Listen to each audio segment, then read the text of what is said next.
Hey everybody, how's it going? It's Peter again.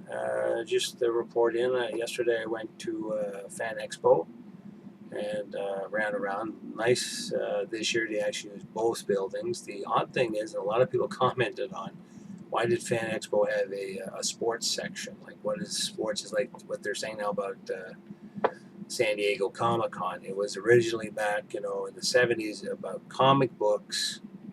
That's why now it's evolved into this mega pulp cultural event about movies and comic books and everything else in and around it, but the comic books are sort of more this way as opposed to like now it's just anything pop related to comics, that kind of thing. So overall, what's nice is though that the sports section actually occupied the north building of the Metro Toronto Convention Center, and that the all the stuff that we wanted to look at was down at the down the south building. It took a while because actually I parked on Front Street, and then I figured, okay, well, I got a bit of a limp. I got my stick. I got my get out of free parking. I thought, oh, where's the handicap spots? And the guys are kind of nice. They said, just put your thing on, we'll let you in the door. And like, oh, okay, I'm in. I actually ended up putting my cane away, just using my monopod as my holder upper thingy, and I could use it for taking my pictures. Pictures turned out pretty good. I didn't take any pictures. Actually, I just shot the whole thing in video. Probably gonna have to invest in a proper HD camcorder. Got a couple of bucks saved. Maybe I'll do it for Christmas or something. But I still have my. I'm using this camera here. This is something I got free from work with points. We had a point system. You do a good job, accumulate points. You can go to the company store and you can buy things. So one of the big things I bought was this and a wine kit. So I mean, this is a Canon Sure shot. It's 5 megapixel. It still takes pretty good pictures. It takes some half decent video. It is a little grainy. It's only 640. So down the road might want to get something nice like either a Canon or a Sony camcorder. Like just spend like $400. I just want to keep it still on the amateur level. I mean, I've got a nice.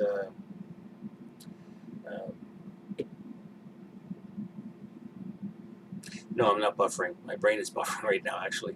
I got a really nice webcam from Logitech, so that's working out pretty good. So I'm getting good quality with that and half decent sound. I think the next thing I'm going to do is actually get a proper lapel mic, so I can wear something in here where I'm doing the videos. And then when I get the camera, I'm going to, build up on that and just see again. Because back in the day, I used to actually have an old VHS shoulder-mounted camera. I used to play around with that quite a bit. We used to do some amateur filming, back in the day.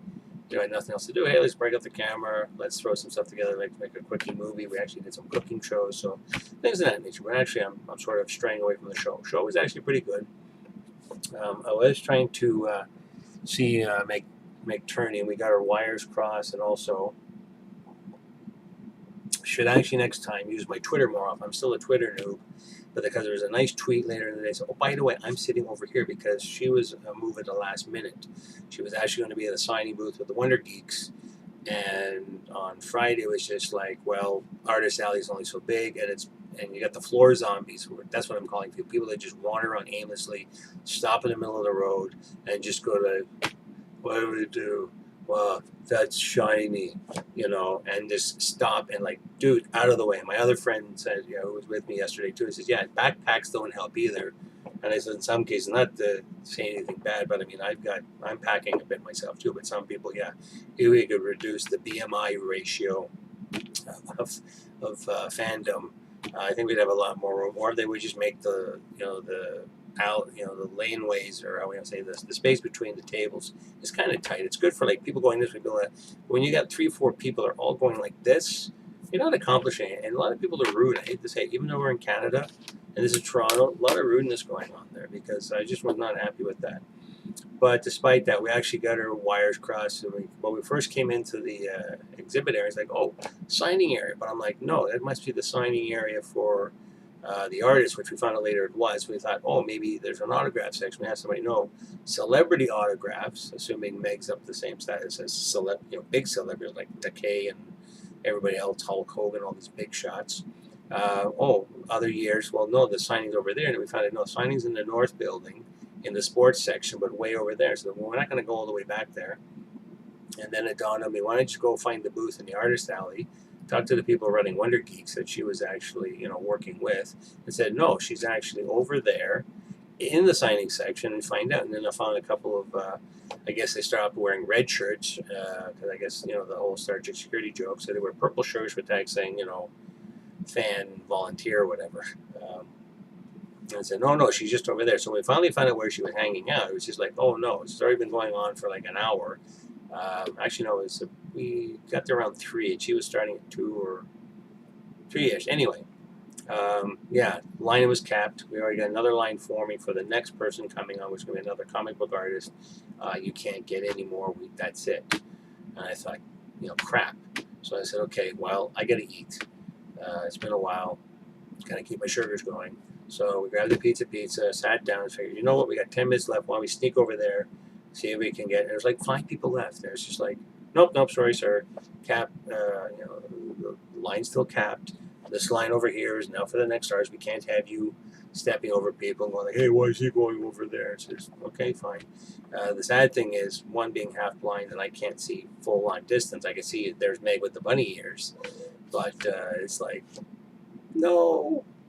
And I thought, well, I could have set up the camera and zoomed it in, but sometimes I've been to other cons where it's like, yeah, you have to take a picture there. You cannot take, cheating shots from afar. You have to be usually within range or get permission of the person to take the picture, I think. So I was like, oh, well, anyway. Other than that little downer, lucked out, got some swag, got the official book for, got 2 comic books. I picked up this one. This is from Fabulous Fred from CFNY. He's actually writing and working with a guy doing the art. So he's writing all the books. This is book 1 of, I think, a 3-part series. It's all black and white art, as you can see. And I haven't flipped through it yet, but it looks pretty good. And I said, I'm meeting some really nice people. And I picked this up at one of the bookstores, some stuff for the Guild. I've been trying to find some Guild-related material. Because that's actually what really got me hooked on YouTube. Like, I know Felicity Day now. Here's the Guild, so I can watch all this. So this has been pretty good. The other thing near the end of the show too, I bumped into Hannah Spears and Adam Christie of. I don't know if we can get this in the shot, but versus Valerie, with Hannah Spears and Valerie, and got to meet her, shake her hand, say hello. Took a couple of vids of her. She signed it. Actually, she says that, Peter, thanks so much for watching the show. You're clearly awesome. Either, I don't know if she recognized the awesomeness within me, or just I'm awesome because I watch and support her show. That kind of thing. I mean, a lot of people about the support. Fred signed my book too and said, thanks for the support, because without support, things can't get done. Without support and subscribing on YouTube, people can't have their shows or things they want to watch, because when you're watching TV, there is still support for you, the viewer. It's what the masses say, what the guys in the suits say, what the rating system says, the Nielsen's like. So what? YouTube is nice because it's what you say, you think. You can make or break a YouTube channel or a YouTube show. So that's the nice thing I like about YouTube. And I was actually even talking a little bit with Hannah about that. That's like the opportunity, somebody from wherever, we got a camera, we got an idea, you know what? Do we want to talk to a studio about this? Do we want to do our own thing? That's how the Guild evolved. Felisa said, yeah, I had a script in mind and everything else. Let's go to the studios. It's like, really, we're going to watch a show about gamers? We don't get that. Now, that's why Comic-Con, San Diego Comic is so huge, because Hollywood and the bigwigs have sort of like, oh, yeah, we can ride this coattail. We can get in there and ride the wave and make money off of that kind of thing, off the fans. That's why I think a lot of this evolves. YouTube is great because you can do your own thing. Like, there's another show I'm watching now too, the Freddie Wong's Video High School Season 2. And that's an amazing show too. Let's take a thing about a conceptual school where you go play video games to earn school credits so you can become, and the visuals in that and the concepts are like, oh, I'm playing it. Well, this is what it looks like as you being the avatar in your game, playing the game. I remember first season was good when they were doing the capture the flag, first person shooter type style, and the way that you get hit and your flash blue, your avatar's dead. So that was a cool concept. So I was talking about Hannah. So some of the shows I like watching, like I really push Kevin Pollak's Chacho Warley, because he's kind of my age group. He's older than me, but he does the voices that I grew up with. But he's had everybody from Kevin Smith, Felicity Day, older people, Ed O'Neill, um, current actors, and even younger people. So people in the business, even Chris Hardwick from The Nerdist. He's talked to people. I think he likes people who, as he said, you either make life happen or you wait. So these people are all go-getters. They've done their own thing. And here's what they produced. And all on YouTube, on the interwebs. That's the amazing thing. So yeah, overall it was a pretty good show. I did post on Facebook and maybe on Twitter that I got to learn to use Twitter. Like I said, I could have found some of this information sooner. I could have had a picture with Meg, or even just to say hi and shake her hand and just tell her she's a wonderful person, because she is. She's just cute and amazing, totally modest. I loved her blog from the other night, where just like, yeah, a bunch of people showed up on Friday. I couldn't believe all these people showed up for just me. Who am I? I'm nobody. I don't know. She's sort of very humble. And then, yeah, Saturday, no one's going to show. It's like, dude, somebody posted an album. Here's everybody waiting in line just to see Meg Turney. So there you go. I mean, look at her Twitter. She's got, I think, 80,000 followers. She's got a few thousand followers on Facebook. So, I mean, she is a popular girl. We know who she is. People in the community and people that know everything about, all things web. Point of advice, don't go to the Milestones. I would swear by Milestones, the restaurant, but I don't care if this gets me kicked off or wherever. I was not impressed with Milestones yesterday. Me and my friend, we were going to the Young and Dundas AMC, the old AMC, which is now owned by Cineplex. We figured, okay, we'll go over there, get our tickets, grab a bite to eat, and we'll catch the 9:50 show. We're going to go see World's End. World's End, my friend really liked. The audience really liked it. There was one guy, I was calling him Captain Giggles. There's one guy in the back. We ended up got stuck in the front row because dinner that was late that never showed. That's the other thing about the Milestones. We sat for an hour. We got our drinks in a reasonable amount of time, came back, and the girl's like, oh yeah, don't worry. I think the problem was staffing, or maybe lack of staffing in the kitchen. Like one and a half girls watching the bar area, fine, and every once in a while I apologize. She even said, well, I'll buy an appetizer for you guys so you don't get hungry. And we didn't bother to tell her, because why should we have to tell someone, oh, by the way, we have to go catch a show, and I shouldn't have to. I mean, normal place, and I've gone to Milestones, other parts of Toronto. I swear by the one in Markham. I've gone there. I've had gone in, ordered a drink, go wash up, come back, order my food, and then go wash up. My drink's there. Grab my tablet, read a chapter from Kevin Pollak's book or whatever I'm reading on my tablet at the time. I have enough time to read a chapter. Here's my food, nice and hot, ready to go. I'm out in less than an hour. I can stay maybe a little bit, want to have a coffee or something, or watch something on the TV, or continue reading my tablet. But I should be out we should be done within the hour, ready to go, pay the bill. We're going to go to our next thing. We got to the point where, you know what? My friend was getting like, oh no, that's like, dude, we're not going to pay a tip for this. No worries about that. I say to them, I only give a tip if the service is excellent. Me particularly, if I have a cute waitress, I will just just that's the way I run. But I mean, if I'm having an enjoyable time and the meal is good and everything, I will leave 15% or more, depending on the mood of the day. But if it's rude, like we got no food. Seriously, we were there by 8 o'clock. It was like shortly after 9.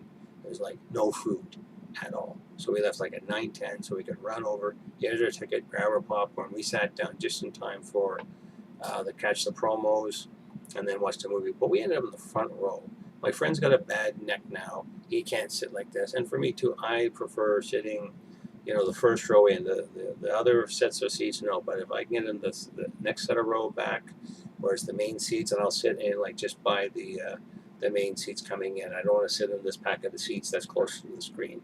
For me, that's no good. And also sometimes I've got issues. I maybe have to jam and run to the washroom, that kind of thing, because of my stupid meds and stuff. So, but other than that, like most of the day, I would say 80 to 90% okay. The other 10% of the day totally sucked. And parking was a hassle too, but that worked out in the end as well.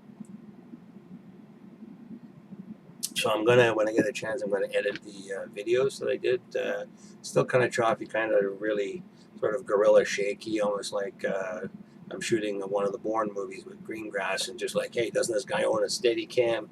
Because I was using my monopod and the camera mounted this way and trying to take it that way. But I think if I get I'm going to research this. I'm going to see if the new camcorders may have some kind of, like we used to call in the Army, a stab or a stabilization system. Tanks would have. We used to call turn the stab on. Well, the gun could be like this on target. The tank can go anywhere this way. It doesn't matter. So I'm hoping to find some kind of cameras nowadays. I haven't, like I said, I haven't owned a video camera for like 20 years. But it'd be nice to know if there's something where you can just go like this, and as long as you're keeping yourself steady, that you're not getting sort of the guerrilla camera or running through the crowd. Because I was doing a play-by-play when we were trying to look for this. I was like, literally, the footage will be coming up hopefully shortly later.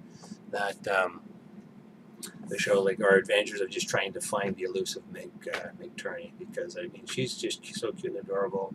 You want to take a bite out of her. She's just a lovely girl. But like I said, I did meet some other nice people, interesting people. So, and even the people at some of the other booths, or the booth that Meg was having, like there was a nice group of people there too. And I said, yeah, she might even come back next year because she had a wonderful time. And it was just, I think even Meg herself was like, what I'm understanding, she was just overwhelmed at how many people showed up. She sort of said there was the 25 dates thing going on. I missed out on that this year, but then I forgot about it. I was going to check it out. Suppose it was busy. I was going to look at it before we left, but we were trying to get out the door at 6, and I totally forgot about it. It's like busy day, total brain freeze, that kind of thing. But she said, "Oh, I'm going to try the date thing." I always felt like saying, "Dude, you don't need that. You've got this group of people coming to you. You can just, if you like somebody there, you can go out with somebody then." Because I remember somebody said, "Oh, you want to go for coffee later?" Or, "I heard you doing ice cream for dinner. Like, can we hang out?" So there's people, I think Meg has no problem. She probably attracts maybe a lot of weirds and creeps and stalkers and stuff like that, because that's just sort of the nature of things. But I hope she sounds like she had a really good time, and I hope she'll post about it some more. And then we're going to look her up again on her usual her webpage and Facebook. I'm going to post this out to you guys. And like I said, I'm just getting into all this and see how things go. And I'll talk to you guys later. Okay, take it easy. Bye.